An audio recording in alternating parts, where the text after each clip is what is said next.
चलिए अब देखते हैं example 3.5। A network of resistors is connected to a 16 volt of battery with an internal resistance of 1 ohm as shown in the figure. Then compute the equivalent resistance. We need to compute the equivalent resistance of the network, obtain the current in each resistor and obtain the voltage drop VAB, VBC and VCD। यानी कि यहाँ पे आपको एक network दिया है जिसके साथ आप देख पा रहे हो कि यहाँ पे 16 वोल्ट की बैटरी अप्लाई की हुई है और उसका इंटरनल रेजिस्टेंस आपको दिखा है 1 ओम, राइट। तो आपको क्या कंप्यूट करना है, एक तो पूरे नेटवर्क का पूरे नेटवर्क का रेजिस्टेंस फाइंड करना है, फिर इसमें से हर एक रजिस्टर में से जो करंट पास हो रहा है वो करंट फाइंड करना है। और यहाँ पे ये जो पॉइंट्स है ए बी, मैं यहाँ पे दिखा देता हूँ। ये पॉइंट है ए, ये पॉइंट है सपोज कि बी, ये पॉइंट है सी और ये पॉइंट है डी। इनके बीच में जो वोल्टेज ड्रॉप है वो आपको फाइंड करना है। देखिए सबसे पहले तो इसमें सभी जगह पे हम करंट अज्यूम कर लेते हैं। ये बैटरी का पॉजिटिव है, राइट, यहाँ पे पॉजिटिव है तो पॉजिटिव में से करंट ऐसे पास होके यहाँ पे आएगा, तो इसको हम पहले एज्यूम कर लेते हैं। जैसे कि ये जो करंट है इसको मैं नाम दे देता हूँ आई।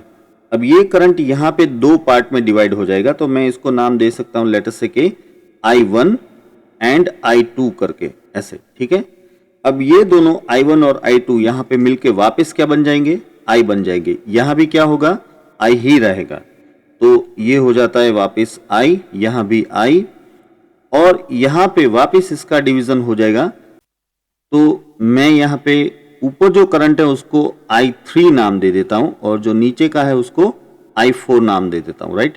वही I3 यहां भी है और I4 यहां भी है और वापस यही करंट I बन के आगे बढ़ता है। यहां भी ये जो इंटरनल रेजिस्टेंस है उसमें भी करंट हम दिखा सकते हैं, that will be I only, ठीक है। अब देखिए एज पर जंक्शन रूल आप ये तो कह सकते हो कि भाई I will be equal to I1 plus I2, right. और इस तरफ आप कह सकते हो कि I will be equal to I3 plus I4, ठीक है। अच्छा, अब सबसे पहले हम इसका इंटरनल रेजिस्टेंस फाइंड करना चाहते हैं। तो देखिए ये जो 4 ओम और 4 ओम के दो रजिस्टर पैरेलल में है तो इसका रेजिस्टेंस हो जाएगा 2 ओम। बहुत सिंपल सी बात है, जब दो सेम रजिस्टर पैरेलल में हो तो रेजिस्टेंस हाफ हो जाता है, ठीक है। तो मैं यहाँ पे लिख देता हूं ये जो रेजिस्टेंस हो जाएगा वो हो जाएगा 2 ओम और ये जो रेजिस्टेंस है दो 12 और 6 ओम, इसके लिए हम इक्वेशन लगा देते हैं पैरेलल का। आप जानते हो कि पैरेलल में इक्वेशन क्या होता है, R1 R2 upon R1 plus R2, तो वही मैं लगा देता हूं यहाँ पे। तो ये हो जाता है 12 इंटू 6 अपॉन 12 प्लस 6, तो ये हो जाएगा कितना, 4 ओम। यस, ये हो जाएगा 4 ओम। तो अब इसका टोटल रेजिस्टेंस अगर हमें फाइंड करना है तो बहुत सिंपल है, मैं इसको थोड़ा सा यहाँ पे हटा देता हूं। चलिए अब देखिए इसका टोटल रेजिस्टेंस हम ले लेते हैं। पहले तो यहाँ पे लिख रहा हूं टोटल रेजिस्टेंस। टोटल रेजिस्टेंस को मैं नाम दे देता हूं अभी R। तो ये R कितना हो जाएगा, सोचिए। देखिए ये अभी 4 और 4 मिला के हो गया है 2 ओम, फिर ये तो 1 ओम है ही और ये हो गया है आप देख रहे हो कि 4 ओम। तो टोटल रेजिस्टेंस हो जाता है इन सभी का एडिशन, यानी कि 2 प्लस 1 प्लस 4, इसका मतलब कि 7 ओम। आप पूछ सकते हो कि इसको क्यों नहीं लिया, भाई ये सर्किट का रेजिस्टेंस नहीं है, समझिए, ये एक इंटरनल रेजिस्टेंस है। मैं इसको ब्रैकेट कर देता हूं। दरअसल इंटरनल रेजिस्टेंस को हमेशा ब्रैकेट करके दिखाया जाता है लेकिन इन लोगों ने नहीं दिखाया। एनीवे, तो ये जो इंटरनल रेजिस्टेंस है वो बैटरी के अंदर होता है, ये सर्किट का हिस्सा नहीं है। अगर आप बैटरी निकाल दोगे तो ये रेजिस्टेंस कहीं नहीं रहेगा, लेकिन ये सारे रेजिस्टेंस तो रहेंगे और वो टोटल हो जाता है कितना, 7 ओम। अब हम इस सर्किट का टोटल करंट फाइंड करते हैं, ठीक है। देखिए टोटल करंट अगर मैं इसको नाम दे देता हूं I, वैसे I दिया हुआ है, तो इसके लिए क्या करना है, पहले तो एक समझिए कि अब ये सर्किट आपको इस तरह से सोचनी चाहिए। मैं यहाँ पे फिगर में दिखा रहा हूँ, ये हो गई बैटरी और ये हो गया इसके साथ इंटरनल रेजिस्टेंस, ठीक है, और ये हो गया R, और इसमें से ऐसे करंट पास हो रहा है I, ठीक है। आपको इस तरह से सोचना है कि ये जो ऊपर जो सभी रजिस्टर्स हैं इसकी जगह पे अब एक R रजिस्टर आ गया जिसकी वैल्यू हमने लिए 7 ओम। तो ऐसे सिचुएशन में आपको करंट I का इक्वेशन पता होगा, हमने आगे लिया हुआ है। करंट I इक्वल टू क्या हो जाता है, epsilon upon capital R plus small r, याद है। तो अब एप्सिलॉन आपको दिया हुआ है 16 वोल्ट, ये है 16 डिवाइड बाय कैपिटल R कितना है 7 प्लस क्या हुआ 1, तो ये क्या हो जाएगा 2 एम्पियर। तो टोटल जो करंट है वो है 2 एम्पियर पूरी सर्किट का, ठीक है। आगे बढ़ते हैं। अब हमें हर एक रजिस्टर का करंट फाइंड करना है। तो देखिए जहां पे कॉमन सेंस से बात निपट सकती है वहां पे हम इक्वेशन यूज नहीं करेंगे। देखिए सबसे पहले तो ये जो करंट यहां पे जा रहा है वो I है, राइट, ये I है, और वो I कितना है 2 एम्पियर है। तो ये I यहाँ पे सेम पार्ट में डिवाइड हो जाएगा क्योंकि दोनों ही रेजिस्टेंस 4 ओम है, तो इसमें करंट अलग अलग नहीं हो सकता, यानी कि I1 और I2 सेम होंगे और वो ऑब्वियसली I/2 होंगे। मैं लिख रहा हूं यहाँ पे I1 and I2 will be same and that will be equal to I/2, यानी कि ये कितना हो जाएगा 1 एम्पियर, ठीक है। ये आपका एक आंसर आ गया। दोनों रजिस्टर्स 4 ओम के जो उसमें से करंट पास हो रहा है 1 एम्पियर। अच्छा, फिर यहां पे जो करंट पास हो रहा है वो तो I रहेगा ना, ये इस रजिस्टर में से। मैं इसको नाम दे देता हूं IBC, ये B और C पॉइंट के बीच में, तो इसको नाम दे देता हूं IBC और लिख देता हूं कि भाई IBC जो है वो कितना रहेगा, वो I जितना ही रहेगा, यानी कि 2 एम्पियर रहेगा, ठीक है। ये हमें फाइंड करना था। आगे बढ़ते हैं। अब हमें फाइंड करना है यहां पे I3 और I4 को। अब इसके लिए एक बात सुनिए, देखिए C पॉइंट और D पॉइंट के बीच में जो पोटेंशियल डिफरेंस रहेगा वो इन दोनों रजिस्टर के पोटेंशियल डिफरेंस जितना ही होगा, समझ रहे हो आप। ये दोनों पैरेलल में है अभी, है कि नहीं, दोनों पैरेलल में है, तो पैरेलल में होने की वजह से दोनों का जो पोटेंशियल डिफरेंस है वो सेम रहेगा हमेशा। अब इसका पोटेंशियल डिफरेंस आप कह सकते हो I3 इंटू 12, मैं IR इक्वेशन का यूज कर रहा हूं, V इक्वल टू IR, तो V इक्वल टू IR लगाइए यहाँ पे, तो ये हो जाएगा I3 इंटू 12, और यहाँ पे लगाइए तो V इक्वल टू IR, तो I4 इंटू 6, तो I3 इंटू 12 और I4 इंटू 6 सेम रहेंगे, ठीक है। उसी पे हम आगे बढ़ते हैं। मैं कह देता हूं कि VCD will be equal to what, I3 into 12 is equal to, यहां पे क्या आ जाएगा I4 इंटू 6। अब इसका मतलब ये हुआ कि 2I3 is equal to I4, सही है। अब ये जो इक्वेशन आपको मिल रहा है इसको हम यूटिलाइज करेंगे इसमें I is equal to I3 plus I4 में, ठीक है। तो इससे हमें I3 और I4 मिलेगा। चलिए करते हैं वो। याद रहे कि I की वैल्यू कितने आई है 2 एम्पियर, इसका हमें आगे यूज करना है। चलिए मैं यहां पे लिखता हूं अभी, but I is equal to I3 plus I4 दिया है आपको, और I4 की जगह पे आप लिख सकते हो 2I3, राइट। तो ये I3 प्लस 2I3 यानी कि टोटल 3I3, तो I इज इक्वल टू मिल रहा है आपको 3I3। तो इसमें से आप कह सकते हो कि I3 is I/3, but I is how much 2 ampere, 2/3 ampere. ये मिल गया आपको I3 2/3 एम्पियर। तो फिर अब I4 तो आराम से मिल जाएगा। सो I4 is what, it is 2I3, यानी कि ये हो जाएगा 4/3 एम्पियर। 2I3 है ना, तो 4/3 एम्पियर ये मिल गया आपको इन दोनों रेजिस्टर में से पास होने वाला करंट। अब हमें वोल्टेज ड्रॉप फाइंड करना है। देखिए वोल्टेज ड्रॉप यानी कि पोटेंशियल डिफरेंस और कुछ नहीं, ठीक है। वोल्टेज ड्रॉप कौन कौन से, एक तो लेना है VAB और दूसरा लेना है VBC और तीसरा लेना है हमें VCD। ये बहुत आसान है, इसमें सिर्फ IR इक्वेशन लगाना होता है और कुछ नहीं। लेकिन इसके लिए एक बात मैं आपको यहाँ पे समझाना चाहूँगा। देखिए, इसके ऊपर फोकस कीजिए। ये जो है ये अभी 4 और 4 ओम पैरेलल में है, इसका मतलब कि ये 2 ओम का एक रजिस्टर हो गया। अब इस 2 ओम के एक रजिस्टर में करंट कितना जा रहा है? I जितना जा रहा है, ठीक है। इसी तरह से यहां पे अगर आप देखिए तो ये दरअसल 4 ओम का एक रजिस्टर है, उसमें से करंट कितना जा रहा है? I जितना जा रहा है। तो यहाँ पे 2 ओम में से I करंट, यहाँ पे 1 ओम में से I करंट और यहाँ पे 4 ओम में से I करंट जा रहा है। तो पोटेंशियल डिफरेंस तो आराम से मिल जाएगा। कौन सा equation? V is equal to IR, सही है ना? बस तो वही लगाना है। देखिए VAB क्या हो जाएगा? I इंटू रेजिस्टेंस कितना है उसका? 2 ओम। अब I कितना है? 2 इंटू 2 यानी कि हो गया 4 वोल्ट, ठीक है। VBC इसमें आएगा I into resistance 1 ohm. I कितना है? 2 इंटू 1 यानी कि 2 वोल्ट, ठीक है। और VCD इसमें I इंटू रेजिस्टेंस कितना है? 4 ओम और ये 2 इंटू 4 यानी कि 8 वोल्ट। बस ये आ गए आपके तीनों वोल्टेज ड्रॉप। इसमें एक बात नोट करने लायक है, अगर आप इन तीनों का एडिशन करते हो तो ये हो जाता है 14 वोल्ट। अब सुनिए, आपने वोल्टेज अप्लाई किया है टोटल कितना? 16 वोल्ट और यहाँ पे रजिस्टर के अक्रॉस आ रहा है 14 वोल्ट।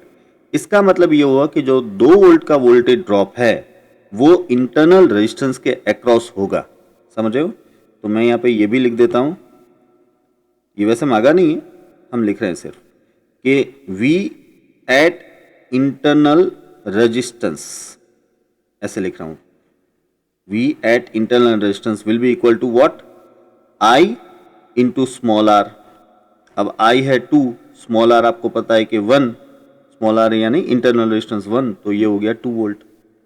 आ गया 2 वोल्ट, है ना ये? तो अब आप देख रहे हो कि इन दोनों का एडिशन होके 16 वोल्ट कंप्लीट हो गए, ठीक है।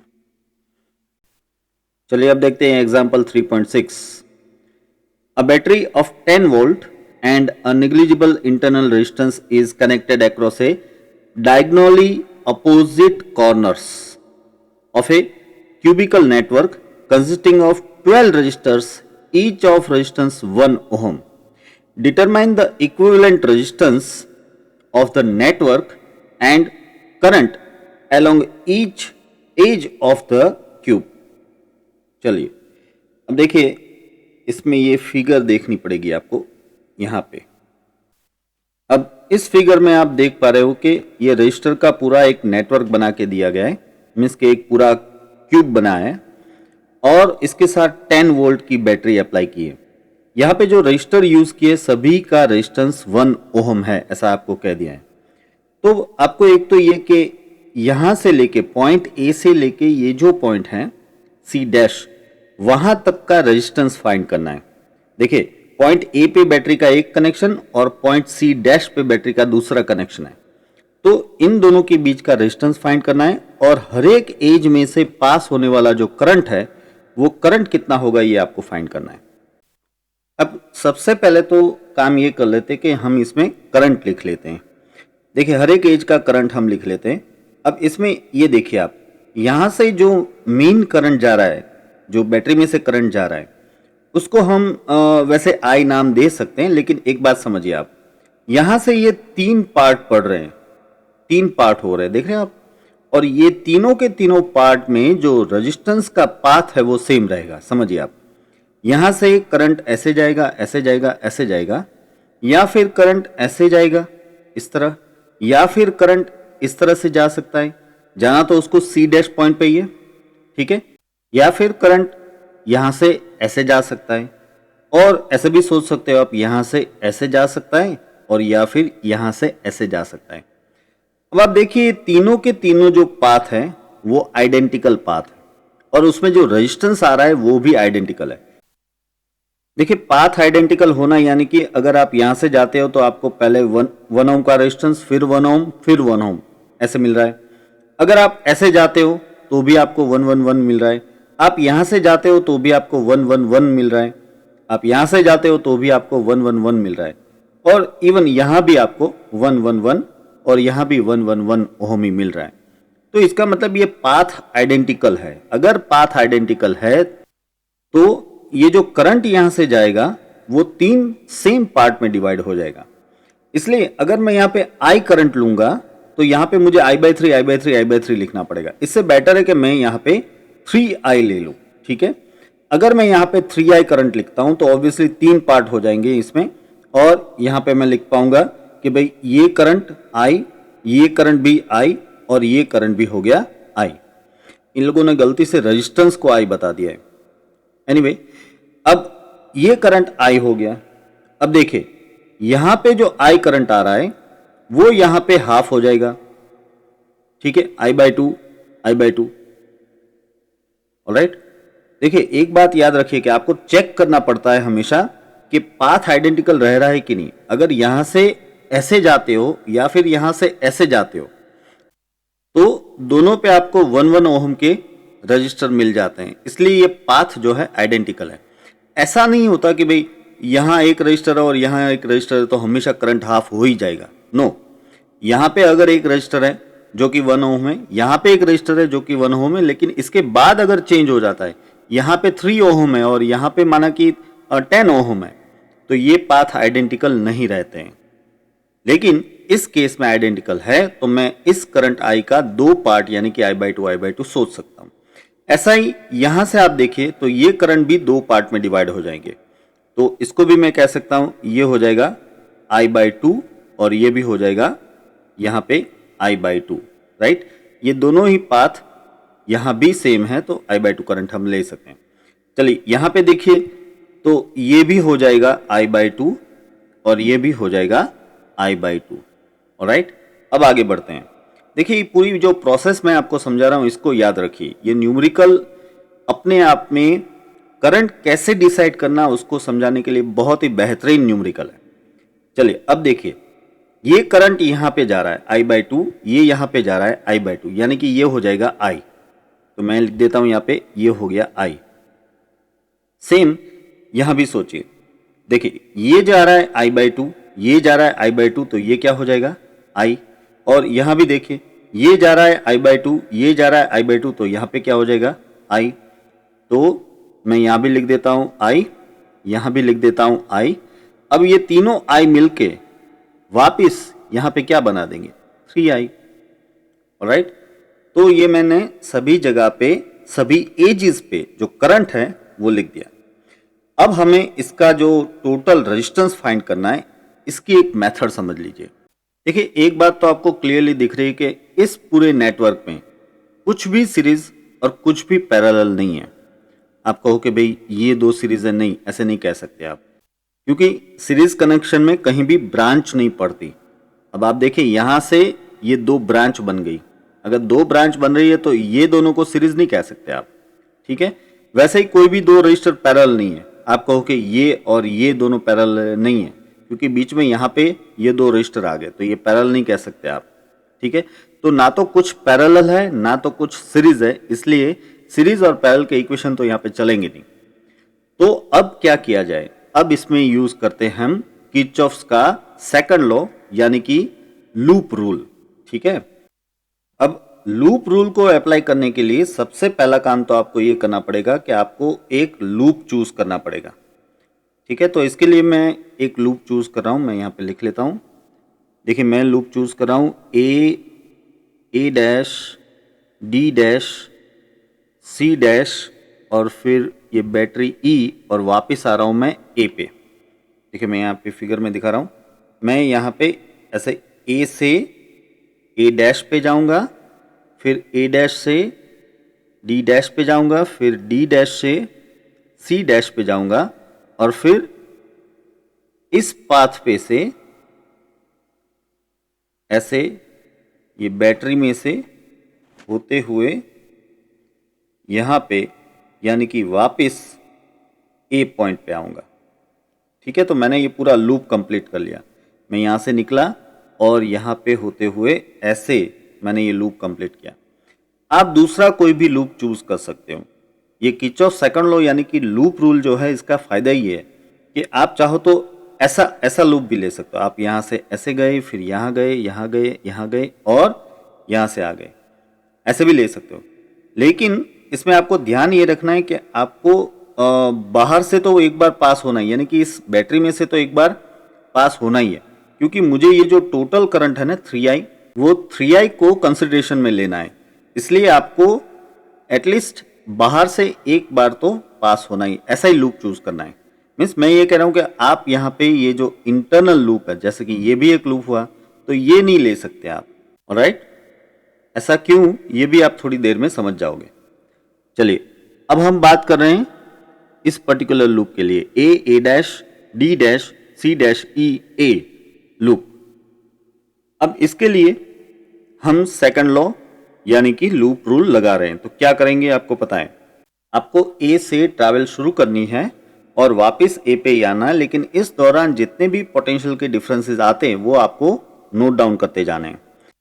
इसमें आपको याद रखना है कि जब आप रजिस्टर में से पास होते हो, जैसे कि आप यहाँ पे इस रजिस्टर से पास हो रहे हो और आपकी डायरेक्शन ये है, ठीक है, तो आपको पता है कि जो पहला टर्मिनल है वो पॉजिटिव और दूसरा टर्मिनल नेगेटिव होता है, राइट। ये करंट इस तरफ जा रहा है तो पहला टर्मिनल ये हुआ और दूसरा टर्मिनल ये हुआ, तो पहला टर्मिनल पॉजिटिव और दूसरा टर्मिनल नेगेटिव रहता है।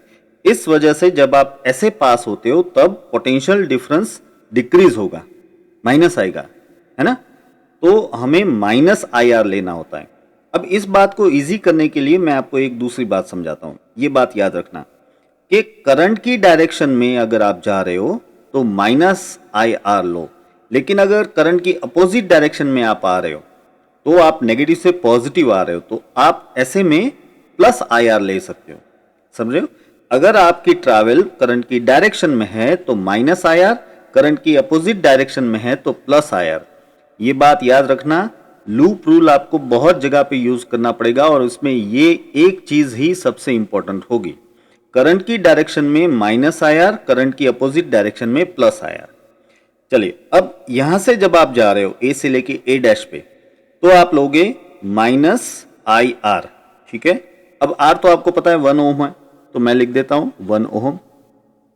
चलिए -I एंड 1 ओम। फिर मैं जा रहा हूं यहां से लेके यहां तक, तो यहां पे करंट है I/2 और रेजिस्टेंस तो वही है R यानी कि 1 ओम। तो यहां पे करंट की डायरेक्शन है तो वापस यहां पे -IR जैसा इक्वेशन, लेकिन I/2 इंटू R आएगा। फिर आप यहां पे जा रहे हो करंट की डायरेक्शन में ही, तो यहां पे है करंट I और रेजिस्टेंस तो 1 ही है, तो ये हो जाएगा -I और रेजिस्टेंस 1 ओम, ठीक है। अब आप यहां से बाहर निकल रहे हो। अब देखिए ये तो कंडक्टर है, कंडक्टर में कुछ नहीं करना होता, राइट, उसमें तो कोई पोटेंशियल डिफरेंस नहीं होता, तो यहां से लेके यहां तक तो कुछ ही नहीं करना। फिर यहां से जब इस तरफ आप जा रहे हो तो आप समझिए कि आप बैटरी के नेगेटिव से पॉजिटिव की ओर जा रहे हो, है ना। नेगेटिव से पॉजिटिव जा रहे हो तो पोटेंशियल इंक्रीज होगा, कितना होगा 10 जितना। तो मुझे लिखना है कि पोटेंशियल डिफरेंस होगा +10 इजकल टू हो गया 0 होगा ना। आप वापस आ गए, देखिए यहां से ए पे आ गए आप। अब इस इक्वेशन को सॉल्व कर लीजिए। देखिए ये हो जाएगा -5/2I +10 इजकल टू 0। तो सीधी सी बात है कि आप इसको आगे सॉल्व कर सकते हो और इसमें से आप लिख सकते हो कि I will be equal to 10 into 2/5 यानी कि 4 एम्पियर, राइट। तो I इजकल टू आपको मिल रहा है 4 एम्पियर। वैसे I फाइंड करना हमारा पर्पज नहीं, हमें फाइंड करना है रेजिस्टेंस। अब देखिए यहां पे मैं इसकी इक्विवेलेंट सर्किट ड्रॉ करता हूं। देखिए इक्विवेलेंट सर्किट यानी क्या, आप ये जो A पॉइंट है और यहां पे जो C डैश पॉइंट है, इसके बीच में इसका जो रेजिस्टेंस फाइंड करना है, उस रेजिस्टेंस को आप कुछ नाम दे दीजिए, लेट अस से कि कैपिटल R, ठीक है। हमें कैपिटल R ही फाइंड करना है। आप समझ रहे हो ये बात, ये जो A पॉइंट है और ये जो C डैश पॉइंट है, इसके बीच में जो रेजिस्टेंस है वो ही फाइंड करना है। तो रेजिस्टेंस कुछ है ना, तो उसको मैं नाम दे रहा हूं यहाँ पे R। ये रहा पॉइंट A और ये रहा पॉइंट C डैश, राइट। अब बाकी की जो सर्किट है वो तो इस तरह से है,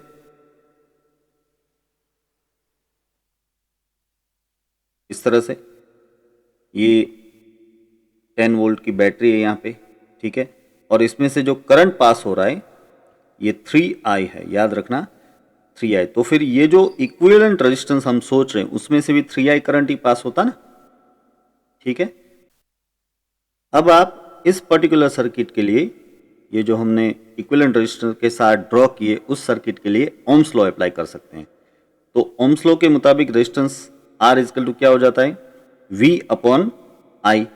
अब यहाँ पे V नहीं लेकिन मैं एप्सिलॉन लूंगा और I की जगह पे आ रहा है 3I, क्योंकि यहाँ पे टोटल करंट ही हमने 3I से दिखाया है।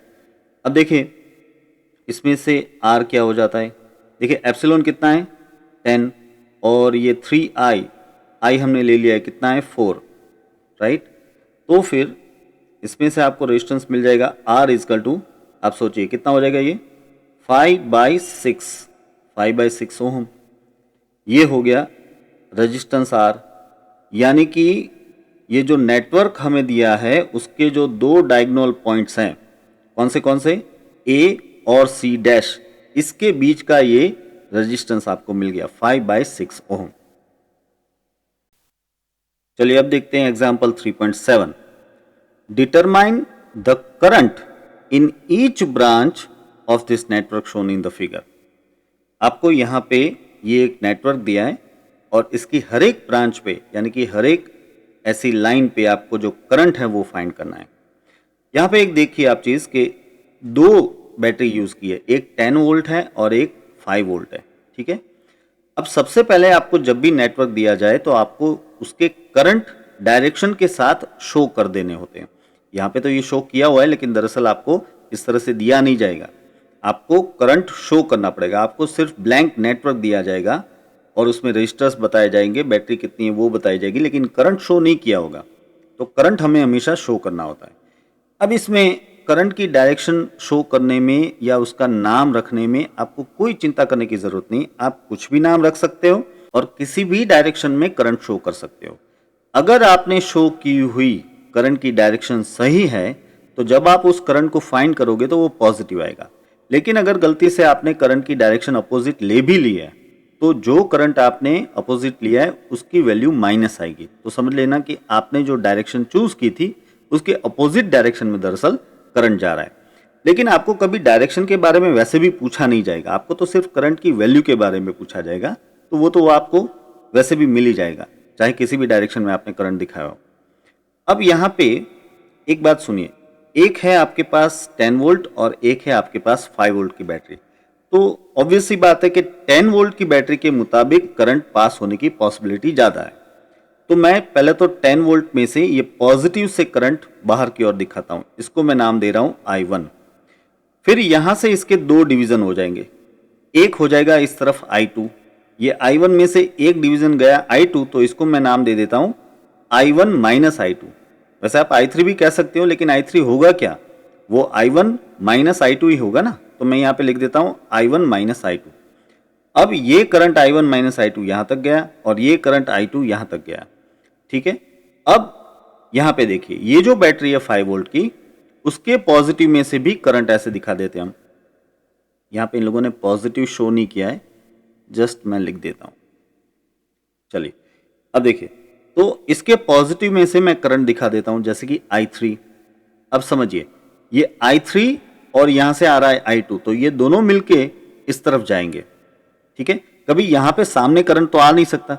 अगर दो ब्रांच में से करंट आ रहा है तो एक ब्रांच में करंट जाना ही चाहिए। अब तो यहां पे करंट जाएगा, ऐसा तो नहीं हो सकता कि तीनों ब्रांच में से करंट यहाँ पे जंक्शन पे आ रहा है, ऐसा तो होगा नहीं।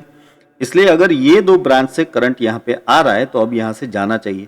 तो ये जो जा रहा है करंट वो कितना हो जाएगा, इन दोनों के एडिशन जितना। ये मैं यहाँ पे लिख देता हूँ कि ये जो करंट है वो है I2, राइट। तो ये I2 और ये I3 मिला के हो गया I2 प्लस I3, राइट।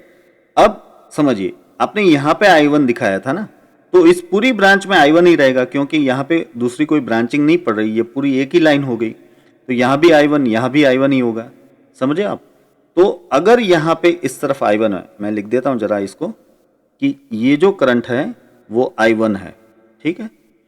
अगर यहाँ पे ये जो करंट है I1 है और ये I2 प्लस I3 है, तो ऑब्वियस सी बात है कि ये कितना हो जाएगा, I2 plus I3 minus I1, है कि नहीं। ये I2 प्लस I3, इसमें से यहाँ पे चला गया I1, तो ये कितना बचेगा, I2 plus I3 minus I1।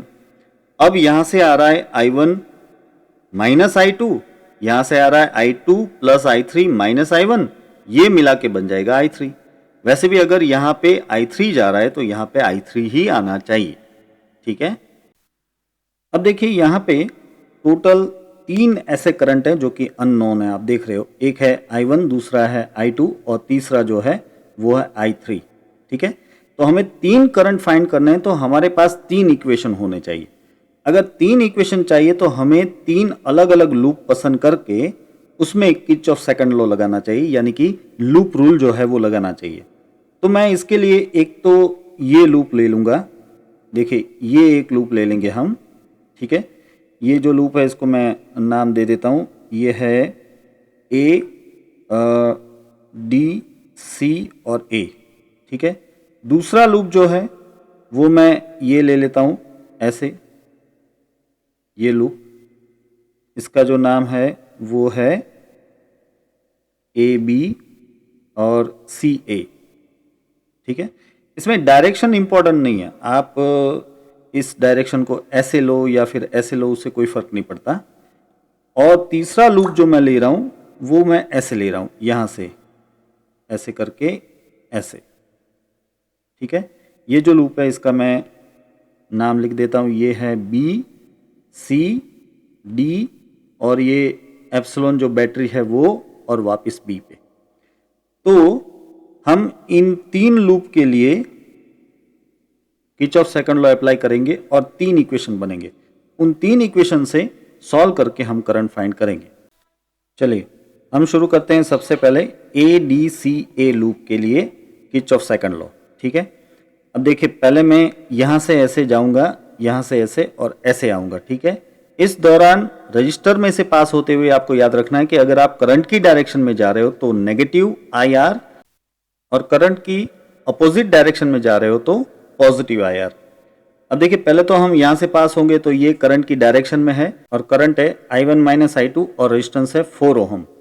तो मैं लिखूंगा यहाँ पे ऐसे -4 और I1 माइनस I2, फिर आप पास हो रहे हो ऐसे करंट की अपोजिट डायरेक्शन में, करंट है I2 plus I3 minus I1 और रेजिस्टेंस है 2 ओम। तो मुझे प्लस लेना है, ये हो जाएगा +2, यहाँ पे आ जाता है I2 plus I3 minus I1, right. अब आप जा रहे हो ऐसे, ये करंट की डायरेक्शन में जा रहे हो, करंट है I1 और रेजिस्टेंस है सिर्फ 1, तो माइनस लेना है -I1, ऑलराइट। अब आखिर में आप इस सेल से पास हो रहे हो, बैटरी से पास हो रहे हो, तो आप माइनस से प्लस पे जा रहे हो, तो पोटेंशियल इंक्रीज होगा हमेशा।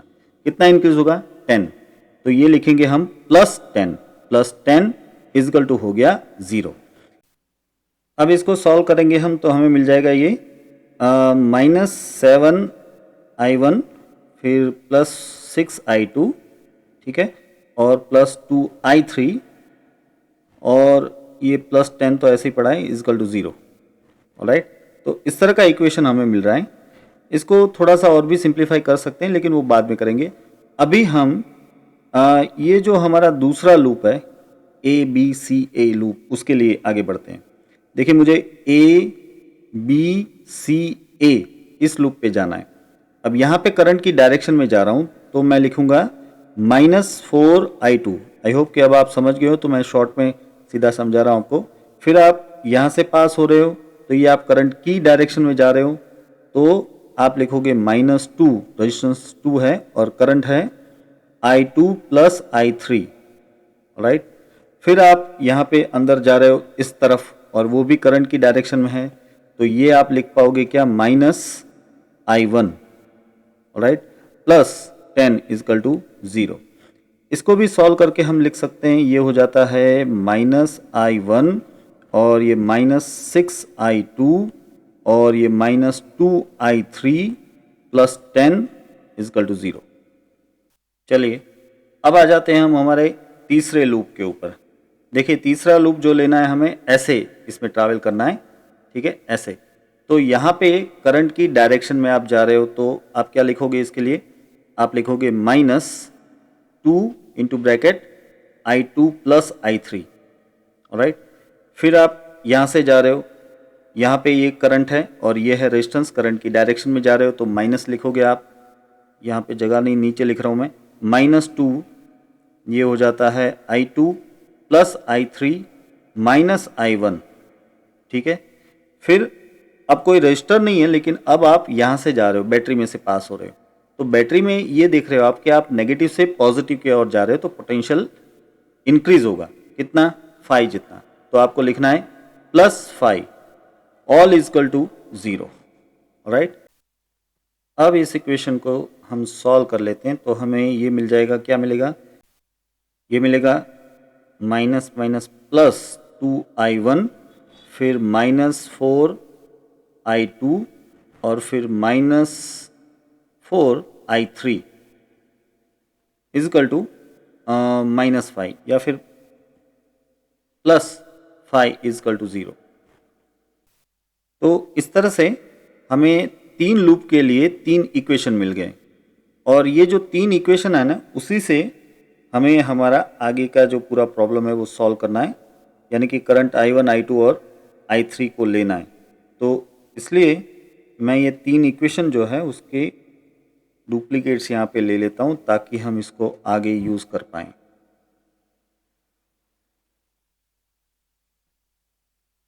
चलिए अब हम आगे बढ़ सकते हैं। देखिए ये 3 इक्वेशन जो है उसी से हम करंट i1, i2 और i3 फाइंड करने वाले हैं।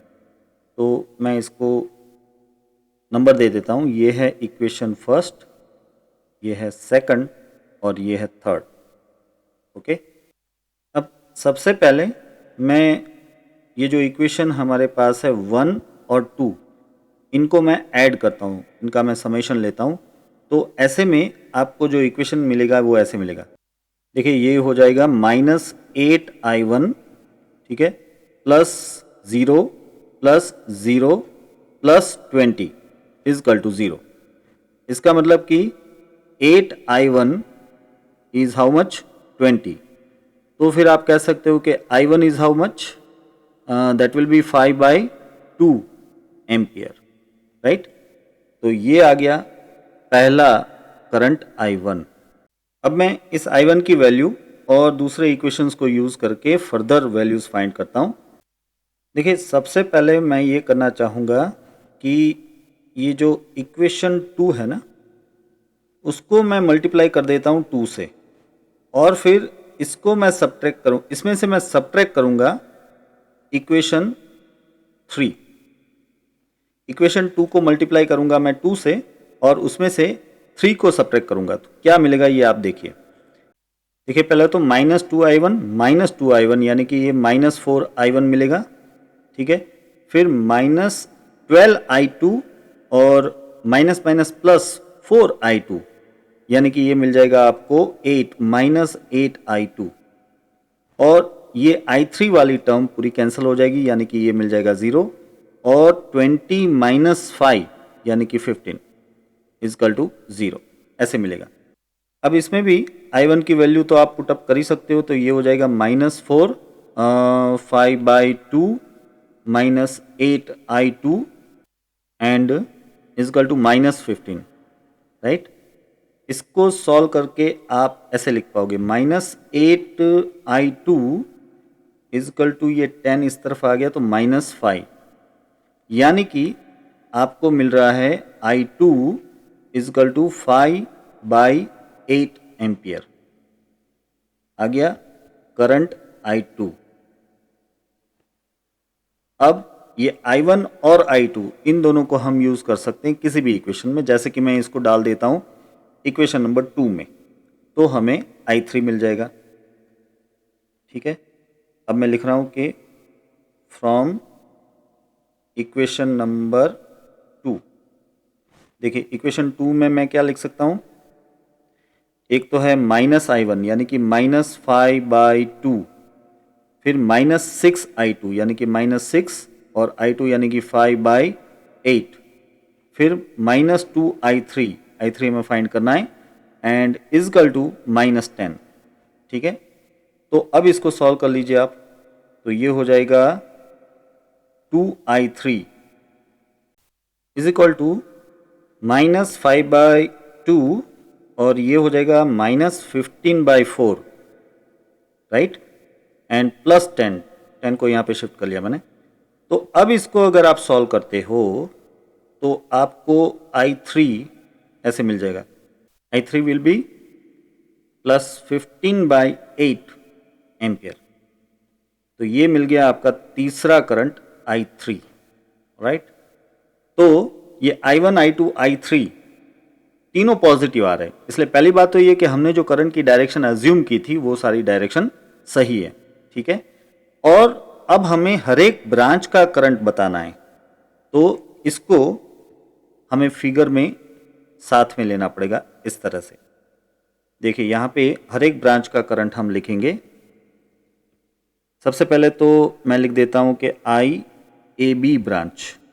अब देखिए IAB ब्रांच जो है उसमें सिर्फ I2 करंट जा रहा है, तो IAB यानी कि I2, बट I2 कितना है, 5/8 एम्पियर, राइट। फिर लेते हैं हम IBC। अब देखिए IBC यानी कि उसमें I2 प्लस I3 दोनों जा रहे हैं।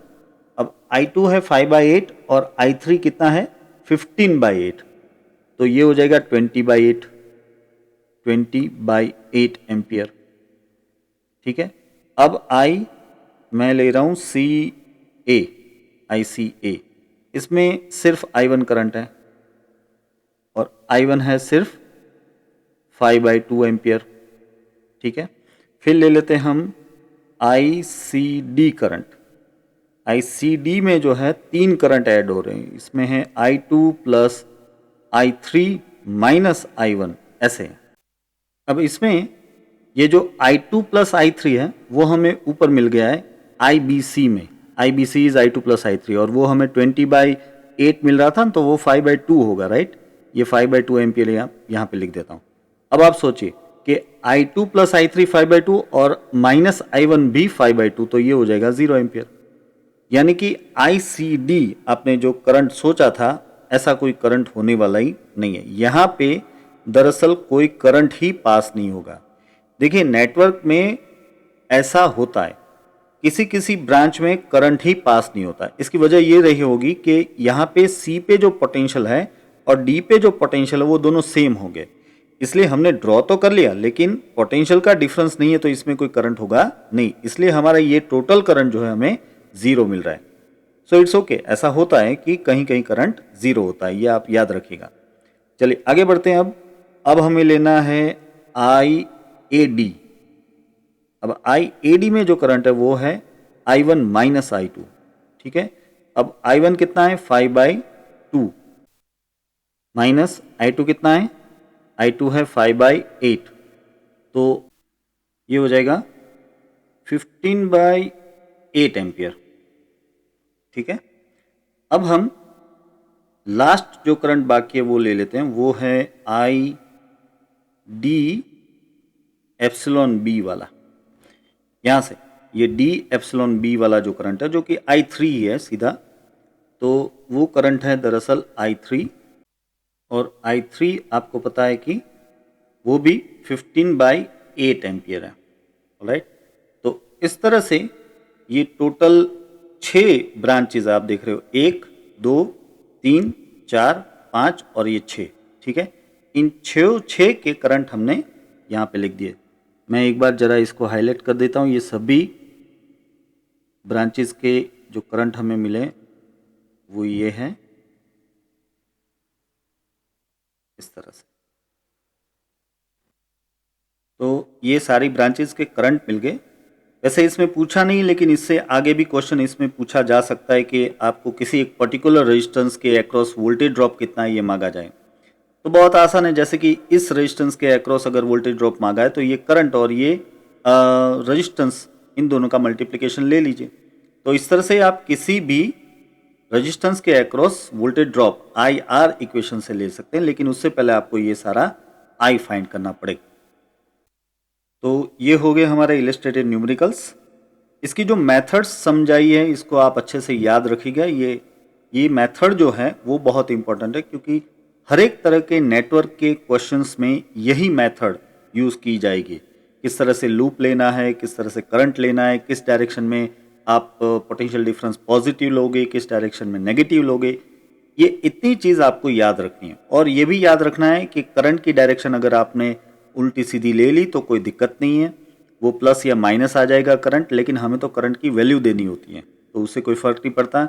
और ये जो लूप है इसकी डायरेक्शन आप उल्टी ले लो तो भी कोई फ़र्क नहीं पड़ता। ठीक है, ये किरचॉफ्स लॉ का सबसे बड़ा फ़ायदा है।